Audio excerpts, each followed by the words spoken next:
नमस्कार फ्रेंड्स, सुजाताच किचनमध्ये आपल्या सगळ्यांचं मनापासून स्वागत आहे। आज आपण बघणार आहोत थापी वडी। तीही अगदी झटपट आणि सोप्या पद्धतीने। तर चला बघूया त्यासाठी लागणारं साहित्य। तर आता आपण बघूया त्यासाठी लागणारं साहित्य। इथं मी 2 वाटी बेसन घेतलेलं आहे। 2 वाटी बेसनसाठी मी हे थोडासा हिरवा खरडा घेतलेला आहे। हा 7 ते 8 हिरव्या मिरच्या, 10-12 लसूण पाकळ्या आणि थोडीशी कोथिंबीर। अजिबात पाणी न घालता असं मोठं मिक्सरवर वाटून घेतलेला आहे। एक कांदा घेतलेला आहे बारीक कट करून, थोडासा हिंग आणि आपल्याला लागणार आहे फोडणीचं साहित्य। तर आता सगळ्यात आधी आपण बेसनचं पीठ भिजवून घेऊया। थोडंसं पाणी टाकत पीठ भिजवून घ्यायचं। खूप जास्त पाणी एका वेळेला नाही टाकायचं, लागेल असं पाणी टाकून भिजवून घ्यायचं।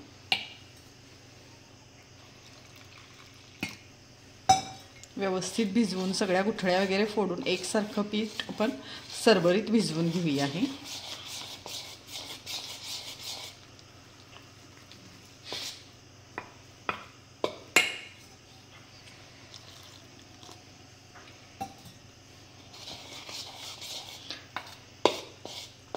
बेसन कसं जाड अगदी बारीक असेल तसं पाण्याचं प्रमाण पण कमी जास्त होऊ शकतं। आपण घरी दळून आणलं असेल तर बेसन थोडंसं मोठं असतं, विकत आणलं असेल तर बारीक असतं बेसन एकदमच। तर त्यानुसार पाण्याचं प्रमाण थोडंसं कमी जास्त लागू शकतं। तर आता आपण हे व्यवस्थित गुठळ्या वगैरे फोडून बेसन भिजवून घेऊया।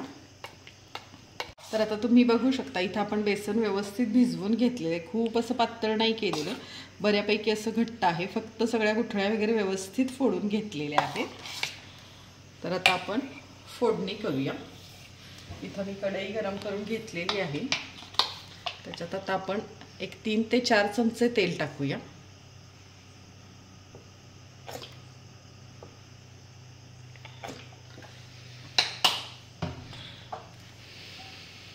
तेल थोडंसं तापलं की मोहरी टाकूया। मोहरी थोडीशी जास्त टाकायची, छान लागते वडीमध्ये।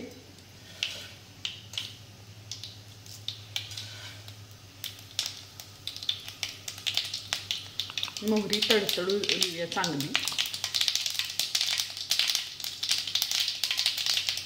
मोहरी थोडीशी तडतडली व्यवस्थित की थोडेसे जिरे टाकूया। जिरे तुम्ही वाटणात पण घालू शकता, पण असे अख्खे जिरे छान लागतात खाताना वडीमध्ये। अगदी थोडासा हिंग आणि कांदा टाकूया।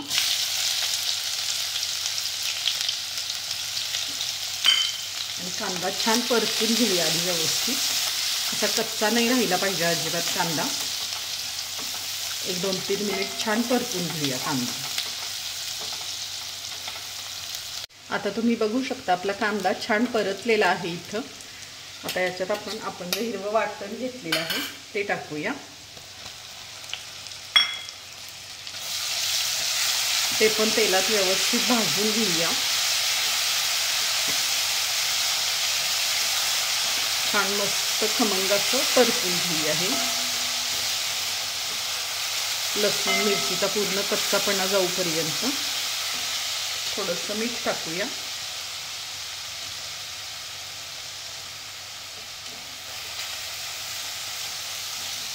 आणि हे मीडियम गॅसवर आपण जरा परतून घेऊया।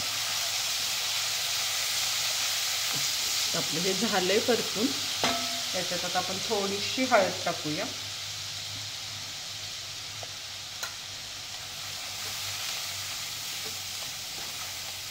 हळद पण परतून आपण व्यवस्थित घेतली तेलात। आता एक वाटीभर पाणी टाकूया।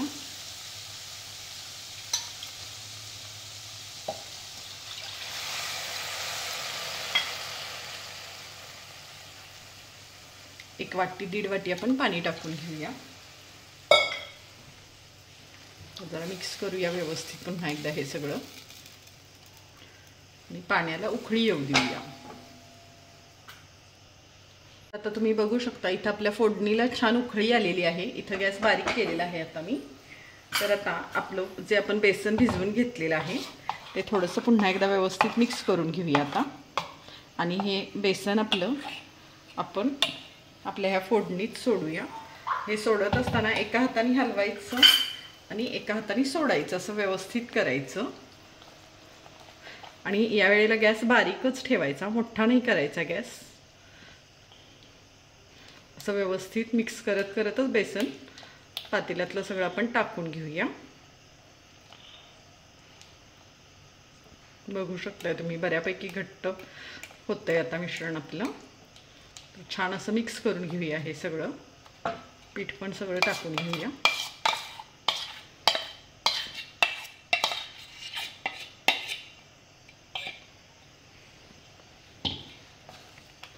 आता हे व्यवस्थित सगळं मिक्स करून घेऊया आपण पीठ. गॅस मीडियम आहे, थोडासा आता गॅस वाढवूया.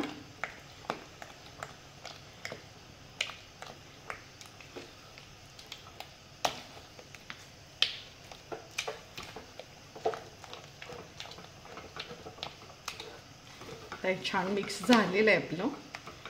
थोडंसं चमच्यानी सगळ्या गुठळ्या वगैरे जेवढ्या शक्य होतील तेवढ्या फोडून घेऊया. आणि आता हे आपण झाकून ठेवूया. एक 5 मिनिटं याला छान वाफ आणूया. आपलं मिश्रण शिजायला ठेवून एक 5 मिनिटं झालेली आहे. छान वाफवलं गेलंय मिश्रण आपलं, बघू शकताय तुम्ही. पुन्हा एकदा व्यवस्थित मिक्स करून घेऊया. हे छान असा गोळा झालाय. हे पातळ वगैरे झालेलं नाहीये, मस्त घट्ट झालेलं आहे पाहिजे तसं आपल्याला.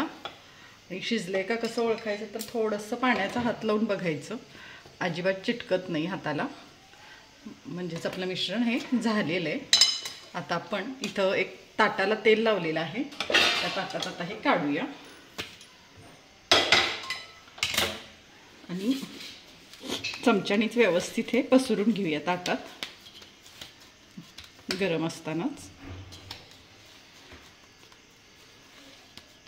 एकसारखं. आता इथं व्यवस्थित पसरून घेतलंय मी. आता हे थंड होऊ देऊया आपण मिश्रण.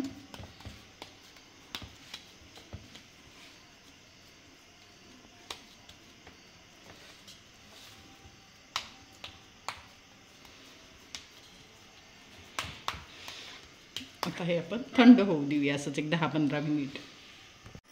तर आता आपलं हे मिश्रण छान गार झालेलं आहे व्यवस्थित. आता आपण वड्या कट करूया.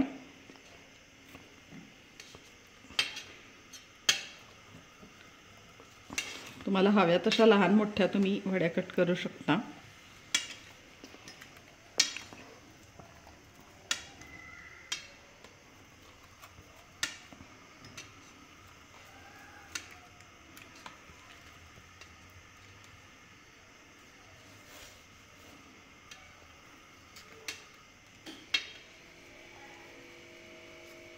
व्यवस्थित मिश्रण शिजलं की वड्या छान होतात.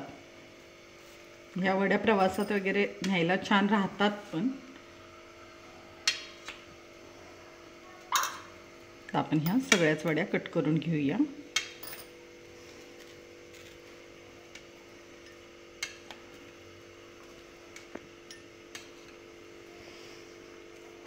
तर याच्यावर थोडंसं ओलं खोबरं टाकूया. तुम्ही हवं तर फोडणी पण देऊ शकता याला वरून, मोहरीची फक्त.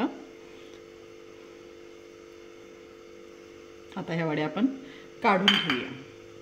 फ्रेंड्स, तुम्ही बघू शकता आपण वडी इथं अगदी सोप्या पद्धतीने केलेली आहे, अगदी योग्य प्रमाणात केलेली आहे. आता आपण वडी बघूया एक उचलून. बघू शकताय तुम्ही एकदम छान झालेली आहे वडी. अगदी खूप जाड नाही, बारीक नाही, छान अशी झालेली आहे. या वड्या तुम्ही प्रवासात नेऊ शकता. तुम्ही ह्या वड्या थोड्याशा शॅलो फ्राय करून जरी ठेवल्या तरीही खूप छान लागतात. शॅलो फ्राय केल्या तर अजून थोडे दिवस व्यवस्थित राहतात. तर अशा प्रकारे थापी वड्या एकदा नक्की ट्राय करून बघा. आणि अशाच रेसिपीसाठी सुजाताज किचनला लाईक करा, शेअर करा आणि सबस्क्राईब करा. धन्यवाद.